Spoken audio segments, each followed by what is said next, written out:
अस्सलाम वालेकुम नाज़रीन, आप देख रहे हैं सियासी पॉइंट डिजिटल। और गवर्नर सिंध कामरान टिसोरी से मोहब्बत का लोगों का बेपनाह इजहार इस बात का मुँह बोलता सबूत है कि साबिक गवर्नर सिंध अवाम के दिलों में बसा करते थे। इक़्तिदार में जब होता है इंसान तो उससे सारी दुनिया चिपटी हुई होती है, लेकिन मज़ा जब होता है जब वो इक़्तिदार में ना हो और अवाम उसके साथ मोहब्बत और प्यार का सबूत दे।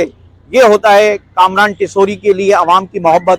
और ये प्रेस क्लब पर उनकी वालदा के लिए दुआया इज्तिमा था, जिसके अंदर रक्षा ड्राइवर हजरात भी और लोग भी अपनी मोहब्बत और प्यार का इजहार कर रहे थे। अस्सलामुअलैकुम, मेरा नाम मोहम्मद हफीज़ है। हम लोग कामरान भाई की वालदा बीमार है, उनके लिए दुआ के लिए आए थे। कराची प्रेस क्लब के बाहर हम लोगों ने दुआ की, अल्लाह पाक उनकी वालदा को जल्द से जल्द सेहत तंदुरुस्ती अता फरमाए।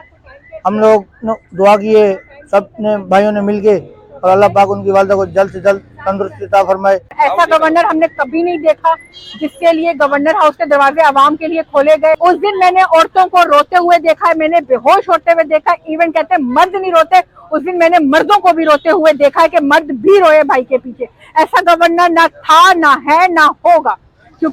हम प्रेस क्लब में आए, कराची प्रेस क्लब में कामरान भाई की वादे के लिए दुआ के लिए, और यकीन माने गवर्नर हाउस के दरवाजे खुले थे। मेरा अपना प्लाट जाती नहीं था, मुझे गवर्नर साहब ने प्लाट दिया। मेरे बच्चे की तालीम का सब उन्होंने उठाया। हर महीने राशन मिलता था, हर महीने हम यहाँ आते थे, हर महीने राशन लेके आते थे।